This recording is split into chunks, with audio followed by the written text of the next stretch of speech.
What's up, guys, and welcome back to Tech Plant. I've committed a plant sin.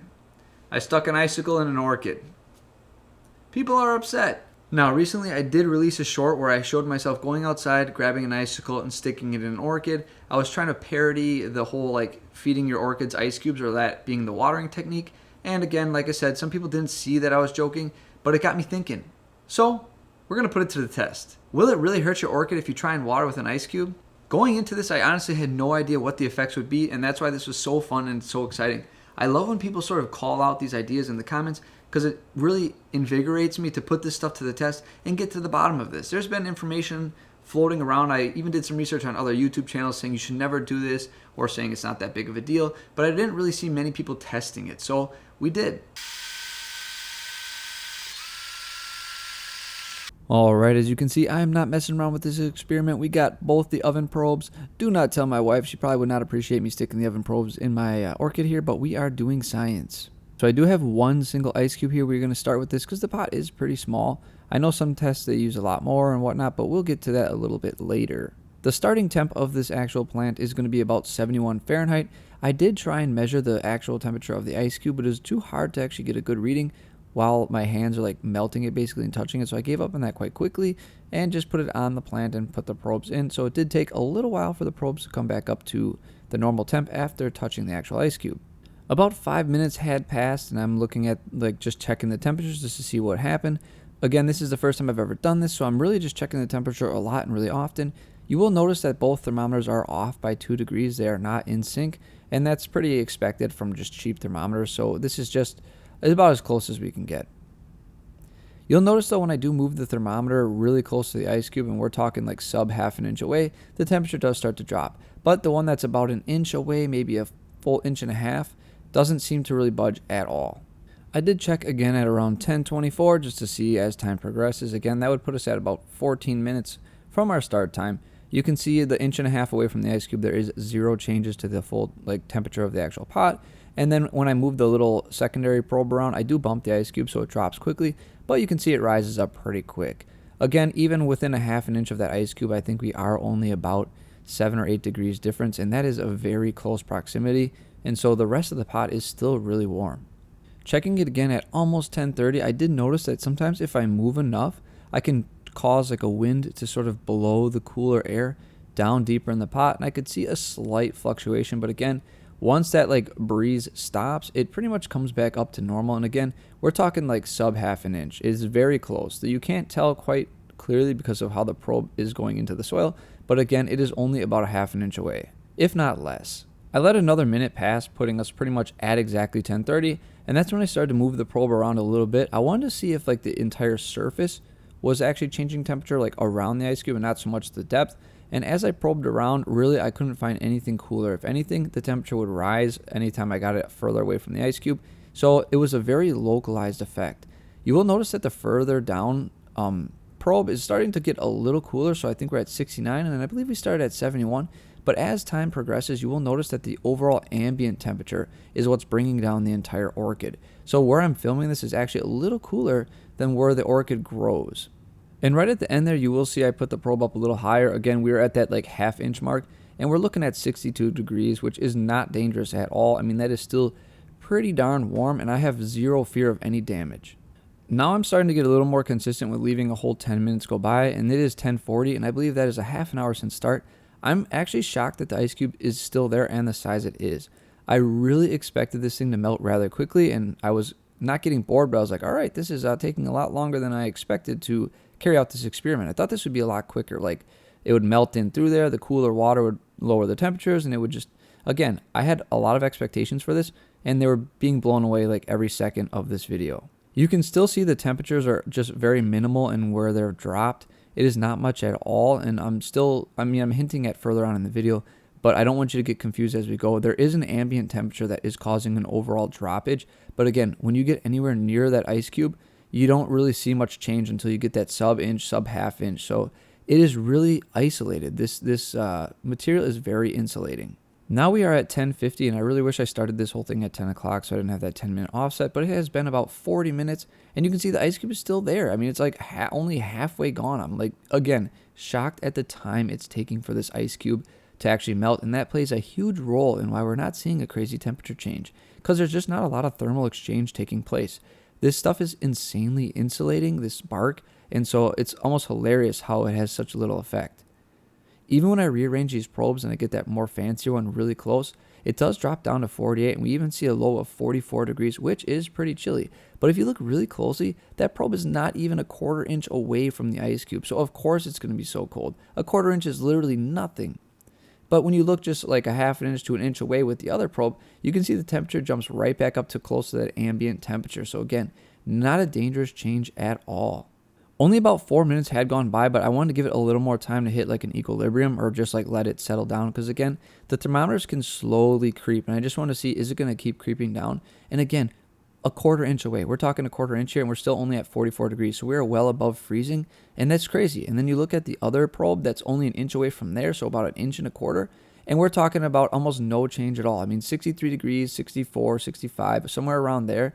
And again, we're getting ambient temps that are pretty close to that, which you will see later on, and it's just wild to me how little effect this ice cube is having so far. All right, it is 11, so 50 minutes has gone by, and that ice cube is still there, and it's still large. Again, this plays a huge role. There's like very little thermal transfer going on. This ice cube should be gone by now, but it's so well insulated, it's just chilling and hanging out. I did want to change the actual angle up here so you can see I'm not lying about the distances here. The previous angles, it is kind of hard to tell, but here I have an actual tape measure so you can really see like where these holes are placed compared to this ice cube and get a much better idea of the scale of this situation, and you can see how funny it is. I mean, I'm honestly absolutely shocked. I thought this whole pot would probably get down to like the 50s, but I figured the like thermal mass would just like consume the ice cube before it got too cold. But it's almost hilarious at how like well it's insulating the ice cube and how long it's lasting. This ice cube has been sitting here for almost an hour, and it's still there, and our temperatures haven't hardly dropped at all. I'm going to try and go a little quicker now because you've sort of seen enough of the same footage, but I really want you to see this carried out like every 10 minutes. So we're at that hour mark, and you can see the temperatures are still really high. 66, where we've lost a total of like what, 4 or 5 degrees now from what we started at, which is like absolutely nothing. I mean, a lot of these people can keep this in their house at this temperature. So the ice cube is having very little effect, and it's still there and quite sizable. Now this is interesting at the hour and 10 minute mark. I did want to actually show you what the, and this was almost accidental that I discovered this, but what the actual ambient air temperature is. And when I pull the probe out and set it down, it actually cools off outside of the potted orchid. So that's another really crazy aspect, is the orchid is somehow maintaining a slightly higher heat than the ambient air temperature. So while the ambient air temperature is working against the orchid, there's still enough thermal energy in there from an hour ago that's keeping it well above the ambient air temperature. So even though there's an ice cube in there as well, it's still holding strong. This is insane. Like the thermal insulation, the properties of this actual medium is crazy, and I never expected this. This is so cool. At this point, it's been about an hour and 30 minutes, and the ice cube is actually still present in this pot, and that is a really crucial thing about this, because it has not melted for such a long period of time, and that really goes to show how well it's just insulated and isolated from the rest of the plant. And that is why you'll see like it just doesn't matter when you put an ice cube in here. And there's further evidence in the rest of this video that will show you even more reasons why it's not a big deal. Now, I wouldn't recommend doing this because it's like, I don't think it's that useful. But again, over an hour and a half has gone by, and the ice cube is still there, and the temps are holding just fine. Unless you have plant tissue within a quarter inch of that thing, I don't think you'd have to worry at all. And when you see these studies, it'll even embolden that statement even more. All right, now that you got to witness firsthand what really happens when you put an ice cube on the substrate, I thought it was absolutely wild. I was blown away. And again, I love Tech Plant just because it's so fun to actually put things to the test. There are many things in the past where there's kind of interesting information online and no one really knows the truth, or people repeat the same thing, but it was awesome to see this in practice. It was so cool. The concepts are really awesome behind this. The whole like insulating effect of the like airy soil. That's what's so cool about it. I was so surprised to see such little effect by the ice cube. I did want to further illustrate this concept. I gathered some materials to really show you like what thermal conductivity means and like how it differs depending on what the ice cube is touching. I have a copper tube. I just have like the actual table, which is a piece of plastic that I'm doing this on. And then I have some perlite, which is very air-like, and it should be a pretty decent insulator. When I set the ice cube on the actual copper pipe, you can see how quickly it starts to melt. It starts to slide across because it's already transferring its energy. It's almost like instantaneous. Copper is used in a lot of applications for cooling. It's very good at transferring thermal energies. We use it in our computers. It's usually strapped right to a CPU, and it can take the heat off and move the heat off of a CPU really quickly. But that means it can also put heat into like an ice cube really quickly, if that makes any sense. That's why we saw such a fast melting with the copper pipe, and that's why I chose that material, because I knew it's like what it does. The table, you can see, did okay, especially at first, because the ice cube, if you look closely, only had a few nubs touching, so there wasn't a very good contact with the table. But we did see that the perlite ended up winning at the very end there.